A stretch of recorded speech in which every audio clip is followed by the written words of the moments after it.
This is Between the Uprights. Football is life. The rest is just details. Here are your hosts, Joe, Matt, and Chris. Aaron Rodgers is officially out as the Jets quarterback. Per reports, they are saying the Jets are moving on after this failed Aaron Rodgers experiment that obviously saw his first year with the Jets go down to a torn Achilles. His second year with the Jets, an abject failure for the New York Jets, not even close to a playoff appearance. Well under 500 record, even though they added his buddy Devontae Adams. And the Jets are going to move on with this new Aaron Glenn regime, and they're going to try to create some new culture in New York because it has not worked. We've seen Aaron Rodgers in different places. The culture's always been a concern, and especially in a place like New York, I can understand why the Jets would do something like this as far as trying to get a new quarterback in there because Aaron Rodgers is not a great culture setter, and it seems like Aaron Glenn's trying to shift the culture. But I know a lot of Jets fans are not happy about this, actually. They wanted to keep Aaron Rodgers and try to run it back for next year and see what the possibility was. But I'm going to kick it to Sammy first on this one. Sammy, what do you think? Is this the right decision by the Jets moving on from Aaron Rodgers? What do you think they should do at the quarterback position for next year? It's very difficult to decide what they want to do because man, the Jets are such a cursed franchise. I don't want to say it doesn't matter what they do, but it's just they had hope with Zach Wilson. They had hope with Sam Darnold. They had hope with Mark Sanchez and beyond that.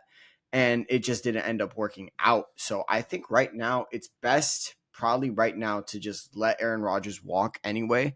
And just not to have a bridge QB, but I think right now it's all about building the foundation as a coach. In my opinion, firing Robert Saleh was very impulsive and unnecessary. It was never the right move. And that's why the season collapsed. Robert Saleh was nothing that the Jets had that was going wrong for the Jets had anything to do with Robert Saleh. I'd say the only thing was that he couldn't figure it out offensively. Well, then you bring some other guy in to figure it out offensively. That guy gets hurt. And then that guy, evidently, the guy you brought in runs the entire team. And it was just ridiculous. So I think it's a smart move getting Aaron Rodgers out of there. Completely reset, fire everybody associated with Aaron Rodgers. That's kind of mean, but I think it's necessary, and just rebuild from the ground up with a brand new QB. If you want to do it this draft, cool. I'm not very sure. I feel like the QB draft pool next year is a lot better, but it's just right now you need a restart, and I don't think it's about winning for the Jets. And I know winning has never really been their thing anyway, but it's just it's time for them to really find an identity. And they had an identity with Robert Saleh, and it was their identity. We're a tough, smash mouth defensive team. They couldn't find it offensively, and ultimately that's what caused all the wheels to fall off because of their impulsive decisions. But I think right now it's all about just moving on from Aaron Rodgers, creating a culture in New York that is suitable for a rookie QB to come in and learn and be a good QB in the New York Jets. I know, and which they haven't had in a very, very long time. I know a lot of people like Aaron Rodgers are oh, Aaron Rodgers was bad. The guy's cooked, okay? I was once in denial as well. I'm not in denial anymore. The guy was cooked, okay? The guy's very cooked. So get rid of Aaron Rodgers, bring in a rookie, bring in a bridge QB if you want, draft a QB and sign a bridge QB. Whatever you want to do, it's time to move on from Aaron Rodgers. It's time to put everything that happened last year. It needs to go in the dirt, stomp it out, do whatever you got to do, but just get rid of it. Because quite frankly, and this is nothing but the truth, the entire Aaron Rodgers era was toxic, and it became so much worse having expectations and not only not meeting those expectations, but not meeting them to the point where you fire everybody. You're firing defensive coordinators, firing offensive coordinators, blaming Aaron Rodgers. Aaron Rodgers says we got to stop listening. And it was just a disaster. It was a disaster from the very beginning. And I think right now is a perfect time. Aaron Glenn, perfect no-nonsense attitude. Stop going on the Pat McAfee show. What are you doing? We don't need that. Okay? We don't need that one bit. Stop going on that show. If you're going to be on part of this team, stop going on the show, one. And then two, we might not even keep you here anyway. Okay. It's just, I think right now is a perfect time to just, restart it. They might lose, but at least they create a culture. Again, they might lose. I mean, they will lose. Like we've seen that with the Jets for forever. Like that's the one thing that's been constant in the NFL for a long time is the Jets are going to lose, So, and again, that's not I think you can blame Aaron Rodgers a lot for that, but like you mentioned, Sammy, he was cooked. Like he didn't have much left in the tank, So Aaron Rodgers is going to go somewhere else, and we'll see if I assume he's going to go somewhere else. It seems like he wants to keep playing, and we'll see how it goes from there. But yeah, he definitely seemed cooked, and like you mentioned, Aaron Glenn and Aaron Rodgers do not seem like a fit right now. Aaron Rodgers is always lacking accountability and trying to pass blame somewhere else. Aaron Glenn seems like he's the complete opposite. He's holding people accountable. He's making sure we're doing the right things. He's making sure they're taking the correct steps to build a culture for the New York Jets to where we can't come in on videos and be like, oh, the Jets just lose. They're just a loser, So it's like that's what Aaron Glenn's trying to do, and I don't think Aaron Rodgers vibes with that a lot as well. I know Jets fans are questioning like who's going to be our quarterback next year. It's going to be like I don't know, anybody else. Just pick somebody new other than Aaron Rodgers because I don't think it was going to work. So Joe, I'm going to kick it to you, man. What do you think about the Jets moving on from Aaron Rodgers? Do you think it was the right decision? I mean, any decision the Jets make is the wrong decision. They can not make a right decision. I mean, realistically, Woody Johnson has consistently made the wrong decision at every turn. They have had, we've seen them pass on Geno Smith early on. He's gone to Seattle and has showed out. We've seen them pass on Sam Darnold. Sam Darnold had a great year in Minnesota. They passed on Zach Wilson. Zach Wilson is the only AFC quarterback to beat the Eagles in the last 3 years, I think it is. Okay. So that tells you sort of what has. I saw that stat today. It's hilarious. It's hilarious. No, it's a true stat. That's a real stat. That's a real stat. Zach Wilson in the last 3 years is the only quarterback to beat the Eagles. So yeah, real shit. I mean, only AFC quarterback. Only AFC quarterback to beat the Eagles. Yep. Yeah, only AFC quarterback. So it kind of comes down to that.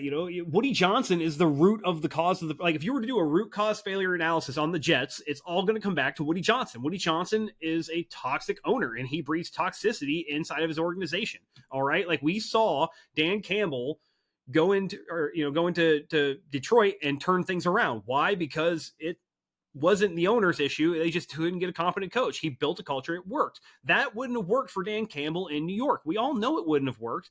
And although, that I love the hire, it doesn't matter because even if he tries to get a culture, you're still going to have Woody Johnson in the locker room. You're still going to have Woody Johnson's kids in the locker room. They're not going to stop. They're not, they're going to completely undermine everything he does there. And everyone who's left the Jets organization has acknowledged that. He had 21 players come out in an interview and, give you statements on how absolutely just dysfunctional the Jets are as an organization. So keep Aaron Rodgers, don't keep Aaron Rodgers. It's not really going to change. I mean, New York as a fan base is rabid. They're rabid, right? They're savage. They don't take kindly to mediocrity, even though the team itself is the definition of mediocrity. If you look at their overall record since they were a franchise, they really haven't done anything but been mid-tier 500 team. Less than mediocrity, for being honest, man. Yeah, I mean, but I was being nice. I'm trying to give them something here, man. Shit. But at the end of the day, you can't keep Aaron Rodgers if you're trying to build a culture because like you said, he's not a culture builder. He's not someone who can come in. Realistically, when things are going very well, Aaron Rodgers is a great quarterback to have. Why? Because he's gonna did great. Everything's going great. I played well. My guys played well. But when things go bad and you have a bad loss and things are not going the right way, Aaron Rodgers is going to deflect to everybody else but himself, which realistically making him a perfect quarterback for Woody Johnson because he probably would have said it was Woody's fault. So I don't know where the Jets go from here as far as a quarterback. There's some people that have said, see them trading back in the draft, getting a Jackson Dart, letting him develop underneath a bridge quarterback, who that might be, who knows. Jameis Winston is out there. At least he's entertaining. You go get Jameis. I think he wouldn't be bad in there. Give a young quarterback some time to develop. You don't need a guy who's going to start day one. I don't think you trading up to get Shedeur Sanders or trying to get a Cam Ward because the number 1, number 2 picks are reportedly up for sale right now. You have all of these capabilities, but I think that you need to trade back. You need to accumulate some draft picks. There's quarterbacks later in this draft that can be viable. You don't need to waste a first round top 10 draft pick right now on a quarterback. I think it's a bridge year. That's what they do. From the Aaron Rodgers side of things, I mean, hell, I said this when he went to the Jets. I said, hey, he's 2/3 of a Brett Favre. What's funnier than not knowing if the Minnesota Vikings are sure that JJ McCarthy's there and he just goes full Brett Favre and goes to the Vikings, right? And what can he complain there? You have a great culture, you have a great offensive guru. okay, in O'Connell. You have great wide receivers, a great tight end, a solid offensive line, and a running back you've played with before because Aaron Jones is there. But what team is really going to put up with Aaron Rodgers' stuff though? Like I know the Vikings. I mean, I know the Vikings are thinking about it, but like, don't you think after they saw the success with Sam Darnold, like they don't really need to, like, maybe they could take a swing on Aaron Rodgers, but I mean, you saw the way Aaron Rodgers was performing this past year with the Jets. Like the offensive line wasn't the best. Yeah, of course it's the Jets. I mean, it is the Jets. Absolutely. We saw how Sam Darnold performed. No, I agree. I agree 1,000%. But like the difference with Sam Darnold and guys like Geno Smith is like, I mean, they're young. They had time.